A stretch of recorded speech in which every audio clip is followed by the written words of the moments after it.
Hablamos de reavivamiento espiritual. Y hay iglesias que durante el año en algunos países celebran 1 o 2 semanas al año de reavivamiento espiritual, lo cual es una buena idea. Y también hay un himno que dice, un corito que dice, un reavivamiento que empiece primero en mí. El reavivamiento es individual. El reavivamiento debe ser promovido. Debemos de hablar todo el tiempo que podamos de reavivamiento, porque el reavivamiento es muy importante para cada cristiano y también corporalmente para la iglesia. Cuando la mayoría de los miembros están dispuestos a vivir un reavivamiento y a seguir la fórmula del reavivamiento, la iglesia es bendecida grandemente. Pero podríamos preguntarnos en esta mañana, ¿qué es un reavivamiento espiritual? Podríamos encontrar muchas respuestas que coinciden, pero la verdad es que el resumen de un reavivamiento es volver al primer amor. A ese amor que se tuvo con Jesús en el momento del bautismo. El reavivamiento es una operación divina. El reavivamiento es de origen divino. El reavivamiento es fruto del trabajo del Espíritu Santo. Pero el cristiano debe estar dispuesto al reavivamiento. A veces se trazan pasos o fórmulas para cada cosa. Quizá una persona podría decir que el reavivamiento tiene 4 pasos, 5 pasos, como lo querramos ver. Pero esta mañana yo quisiera que consideráramos una fórmula de reavivamiento compuesta por 3 elementos. Y esos elementos son reconocimiento de nuestra condición, clamor a Dios por ayuda y humillación ante su presencia. 3 elementos. No podría haber reavivamiento, ni trataríamos de tener un reavivamiento si no reconocemos nuestra condición. Yo les invito a que abran sus Biblias en Salmos capítulo 103, versículos 13 y 14. La palabra de Dios nos dice allí, como el Padre se compadece de los hijos, se compadece Jehová de los que le temen, porque Él conoce nuestra condición y se acuerda que somos polvo. Dios conoce nuestra condición. Al acercarnos a Dios, no podríamos venir a confesar algún pecado, decir algo y decir, Señor, es que tú entiendes y esto sucedió por esto. No, Dios conoce nuestra condición. Además de que el Señor conoce nuestra condición, dice el versículo, se acuerda de que somos polvo. Es decir que con todo el progreso de la ciencia y de la humanidad, con todo el progreso, con todo el adelanto tecnológico y conocimiento, nosotros los humanos somos todavía frágiles, somos polvo. El más grande atleta en el mundo, el más fuerte, puede enfermarse, herirse, morir. Somos polvo. Un jugador de fútbol, ustedes debieron de haber oído la noticia, Taylor, un atraco, un asalto en la casa, una bala en un lugar de la pierna, le produjo una hemorragia y rápidamente murió, porque somos polvo. Estamos expuestos a deteriorarnos, y a desaparecer, a morir. Y somos frágiles no solo en la parte física, sino en la parte espiritual. Entender y aceptar la fragilidad humana es señal de madurez del pensamiento. Es decir, que entender la fragilidad humana no es pesimismo, sino que entenderla y aceptarla, porque la realidad es madurez de pensamiento. Es simplemente una certeza de quiénes somos y qué somos. Entender lo frágil que somos, entender que somos polvo, entender que nuestra espiritualidad puede desplomarse en cualquier momento, entender que nuestra salud física y nuestra vida puede desplomarse y desaparecer en cualquier momento, es madurez de pensamiento y es saber quiénes somos y qué somos. Así reflexionó en cuanto a esto reflexionó de la siguiente manera el poeta William Wordsworth en su obra Tinter Abbey. Dice él: porque he aprendido a mirar la naturaleza no como en la hora del descuido juvenil, sino oyendo muchas veces la continua música triste de la humanidad, ni austera ni generosa, aunque con mucho poder para disciplinar y sujetar. Es decir, esa música triste de la humanidad se refiere a la realidad de que somos polvo y que nos podemos deteriorar. Otro poeta, Perry B.C. Seller, recalcó en su obra To Skylark, dice: nosotros miramos antes y después, y suspiramos por lo que no es. Nuestra más sincera sonrisa con algo de dolor es acompañada. Nuestras más dulces canciones son aquellas que nos hablan del pensamiento triste. Y con toda esta realidad, hermanos, si de continuo nos concentramos mucho en nuestra fragilidad, podemos desvanecernos al punto de la desesperación. Es una realidad, pero que no debemos de concentrarnos en todo momento en ella, porque podríamos desesperarnos. Hay gente que está enferma, hay gente que no sabe qué le va a dar, hay gente que está temiendo que le dé un cáncer, hay gente que está pensando que en algún momento va a morir. Es decir, que aunque nosotros estemos expuestos a llegar al punto de la desesperación, hay un elemento salvador cuando reconocemos nuestra condición, y es la gracia de Dios. Dios recuerda que somos polvo, que esta vida infinitamente hermosa, es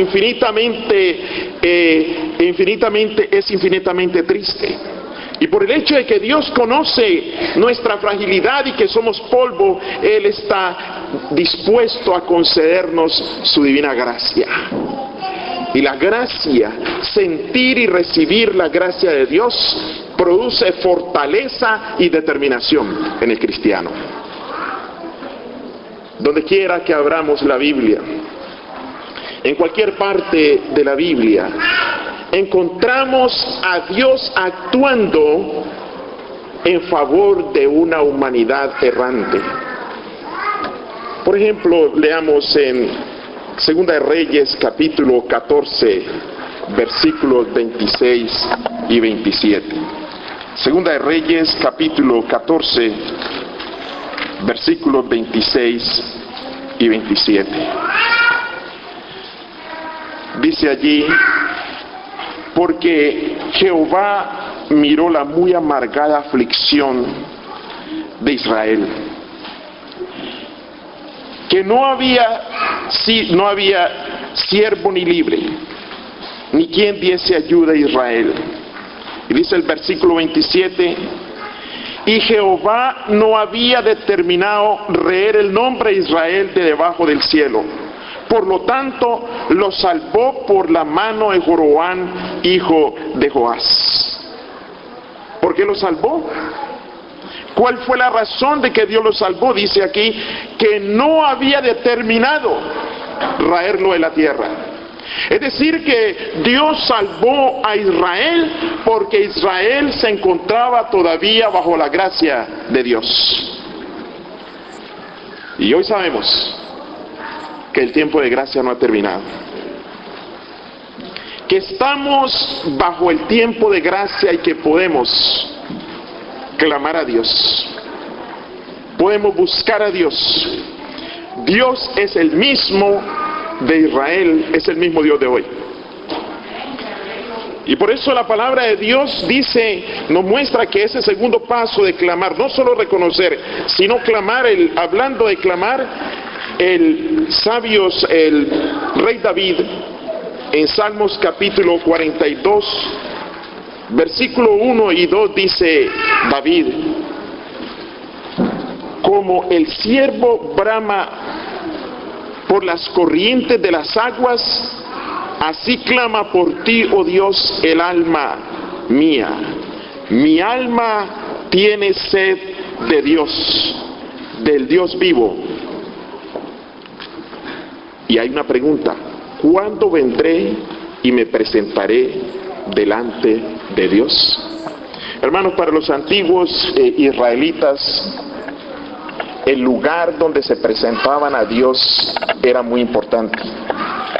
Consideraban ellos muchos aspectos físicos de la adoración. Por eso dice allí: ¿cuándo vendré y me presentaré delante de Dios? Para ellos era muy importante. Para nosotros debe ser importante también. Pero yo quiero decirles, un lugar, el local, no es garantía de ayudar al avivamiento. Excepto cuando entendemos lo que dice en Habacuc 20:20, Jehová está en su santo templo. Para los israelitas, hermanos, en el templo, desde la entrada, todo el templo, allí estaba para ellos la presencia de Dios. Y para nosotros debe estar presente y debemos de sentir que en este lugar, desde la entrada, en este lugar dedicado a Dios, está la presencia de Dios, que es lugar santo. Y cuando nosotros entendemos que el local, que el lugar tiene la presencia de Dios, entonces se puede producir en nosotros un cambio de vida, un avivamiento. Porque el momento de entrar donde está la presencia de Dios, nosotros vamos a andar con reverencia y con respeto y vamos a estar bien conectados a Dios. Sin embargo, como decía antes, es la tendencia humana de mirar la parte física para poder buscar a Dios. Por ejemplo, los hombres buscan un legado material, buscan una conexión con el pasado. Hay personas que viajan a lo que se llama la Tierra Santa. Y con esto no estoy diciendo que estoy en contra de viajar allá, nunca he viajado, me gustaría ir. Pero hay gente que van con la esperanza de encontrar una conexión con el pasado que pueda ayudarlos con Dios.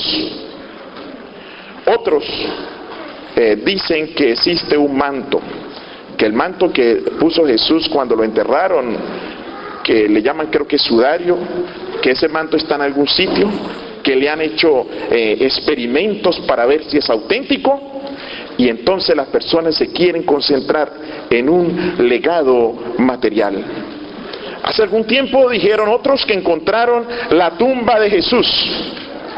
Y siempre, como decía antes, esa es la tendencia humana. El escritor Russell Martin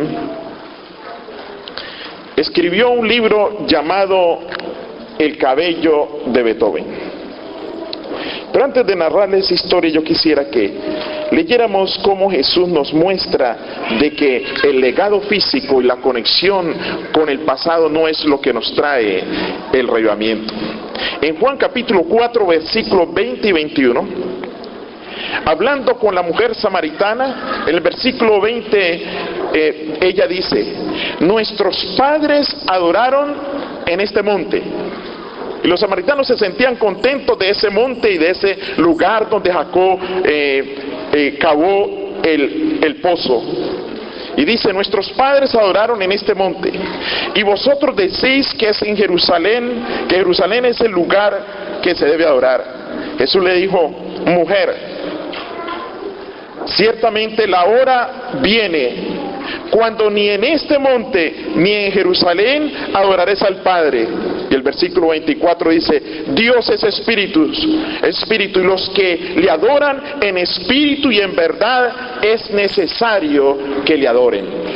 Es decir, la mujer estaba buscando allí una conexión con el pasado, un legado físico, hablando del monte, y los judíos hablando de Jerusalén. Pero Jesús les dice que no, el lugar, la conexión con el pasado y el legado físico no tiene que ver con revivamiento, sino adorar a Dios en espíritu y en verdad. El escritor Russell Martin, en ese libro titulado El cabello de Beethoven, narra algo que es parte de historia, parte de misterio y parte de medicina forense.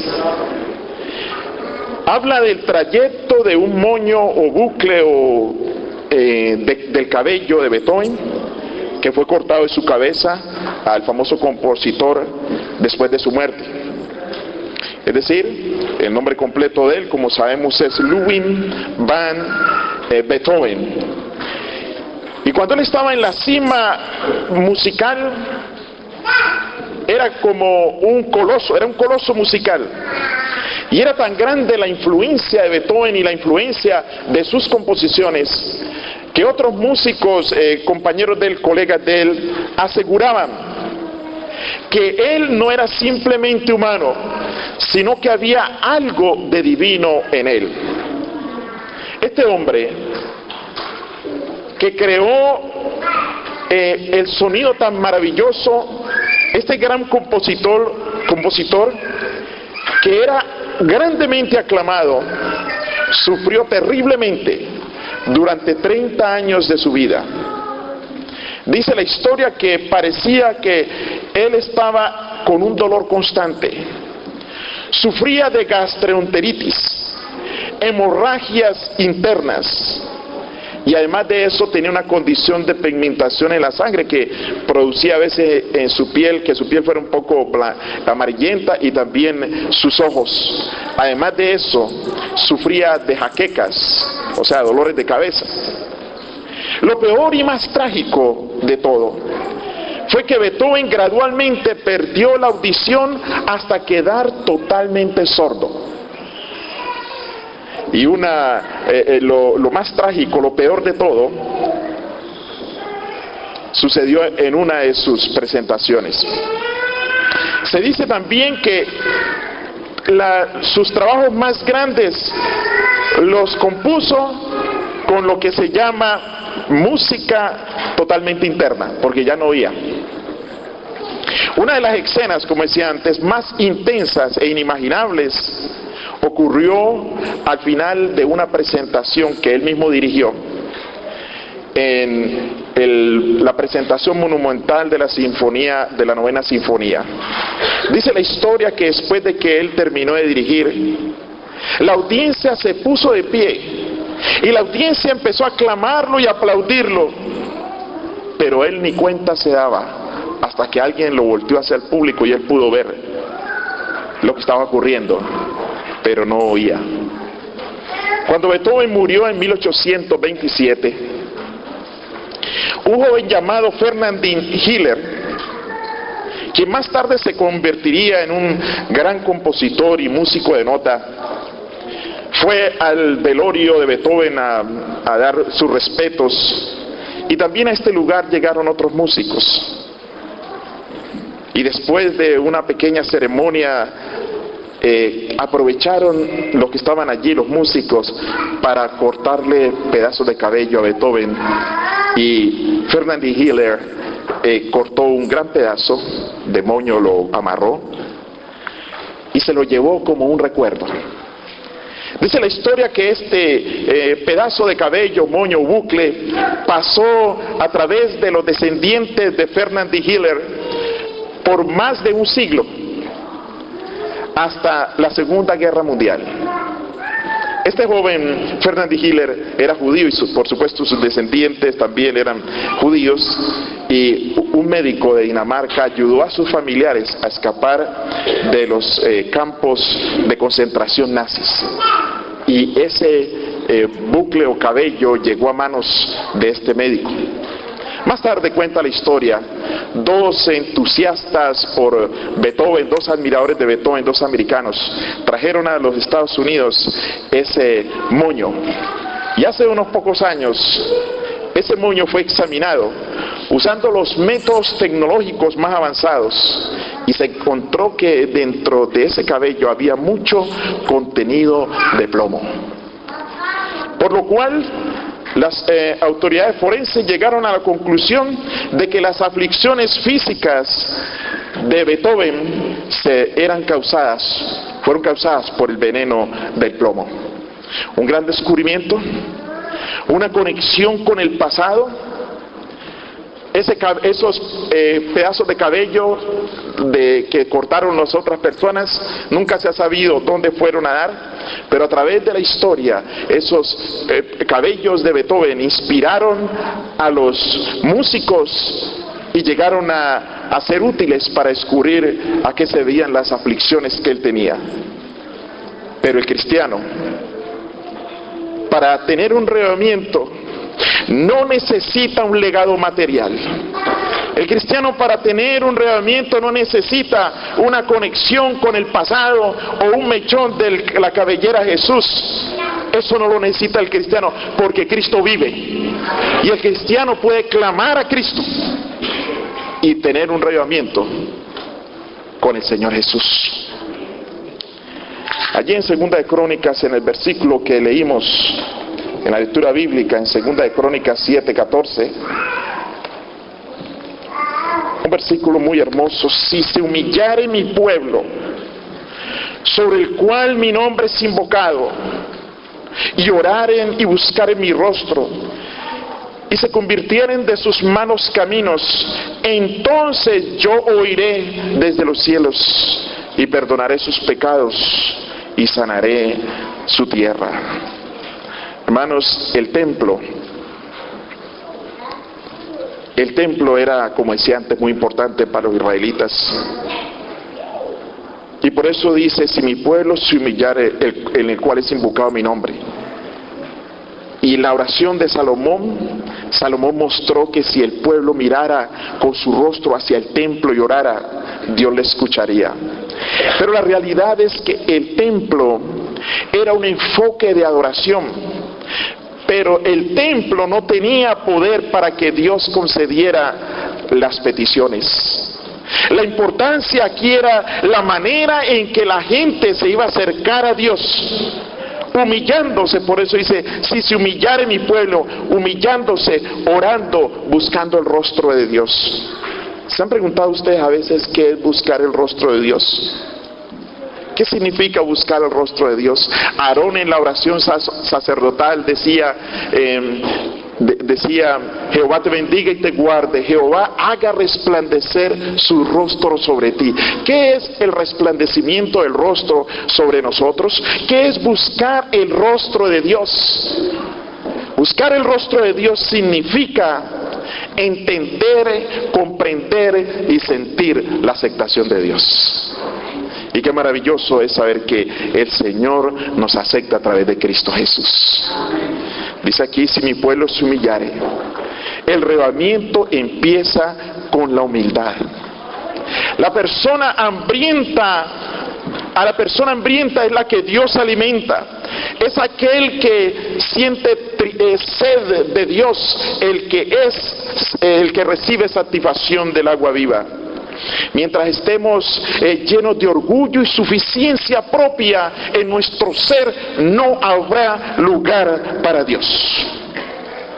Y por eso Isaías, en el capítulo 57, en el versículo 15, dice así: porque así dijo el alto y sublime, el que habita en la eternidad, y cuyo nombre es santo: yo habito en la altura y en la santidad. ¿Dónde habita Dios?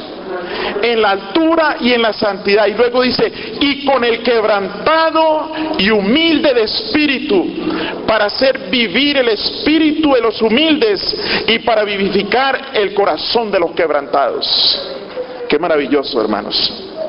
Que el Dios que mora entre querubines y serafines y que es la majestad del universo, dice que él habita en lo alto y en la santidad y también con el quebrantado de espíritu, con el humilde.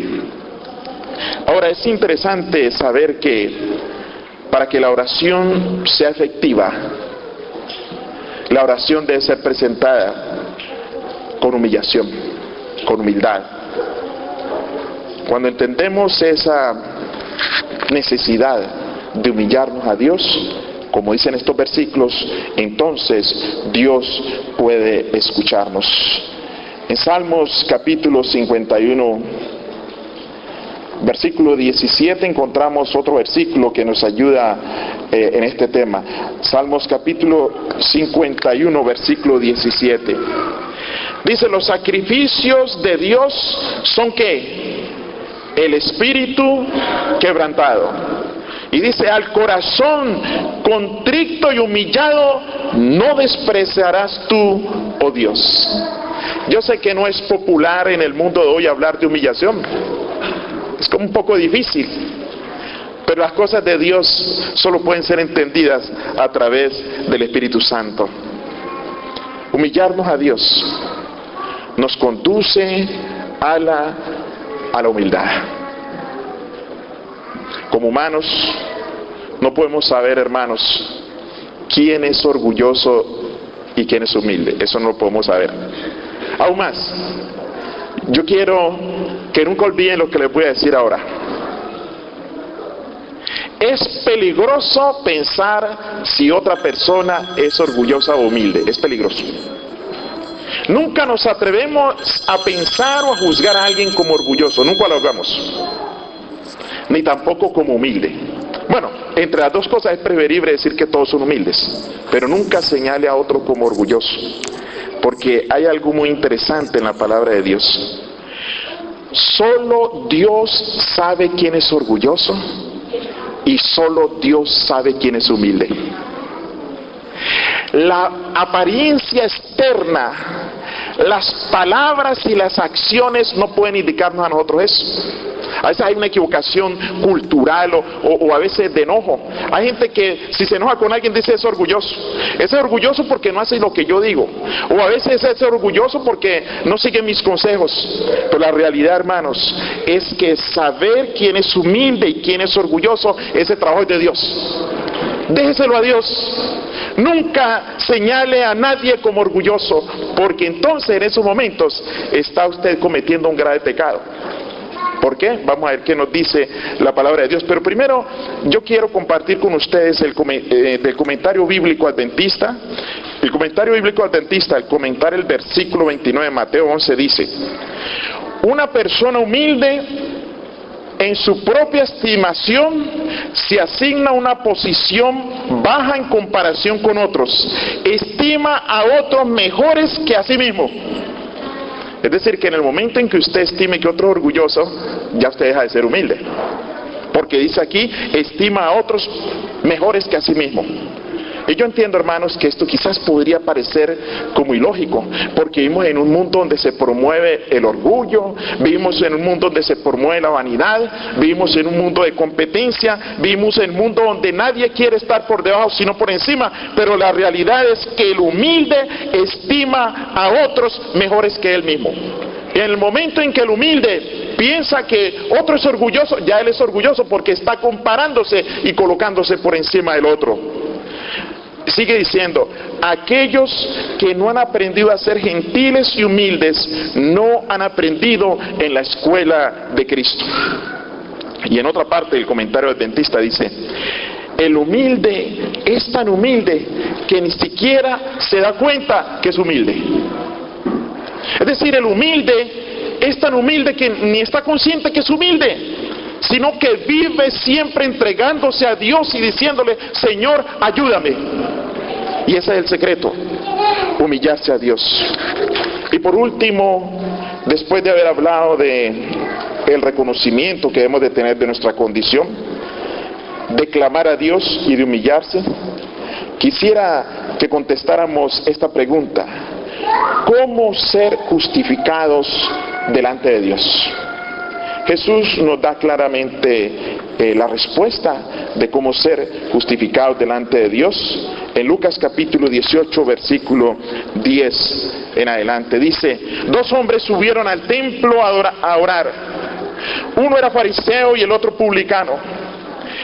El fariseo, puesto en pie, oraba consigo mismo de esta manera: Dios, te doy gracias porque no soy como los otros hombres. En otras palabras, los otros hombres son ladrones, injustos, adúlteros. Y quizás pudo haber dicho también en la oración: los otros todos son orgullosos, hay muchos orgullosos, pero gracias te doy, Señor, porque soy humilde. Quizás pudo haber dicho.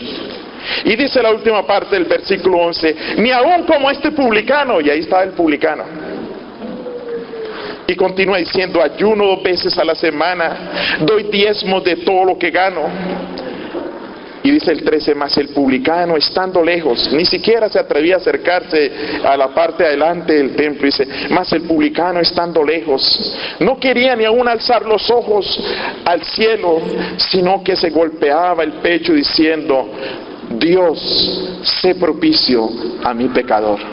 Es decir, el publicano estaba humillando a Dios. Y luego dice Jesús, da la respuesta: os digo que éste descendió a su casa justificado antes que el otro, porque cualquiera que se enaltece será humillado, y el que se humilla será enaltecido. Mis hermanos, nuestra oración a Dios debe ser siempre: Señor, sé propicio a mi pecador. Debemos siempre reconocer nuestra condición.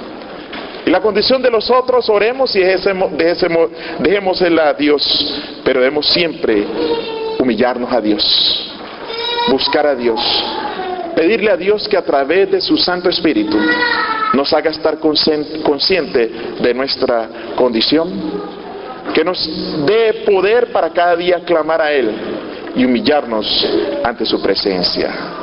Que Dios les bendiga. Amén.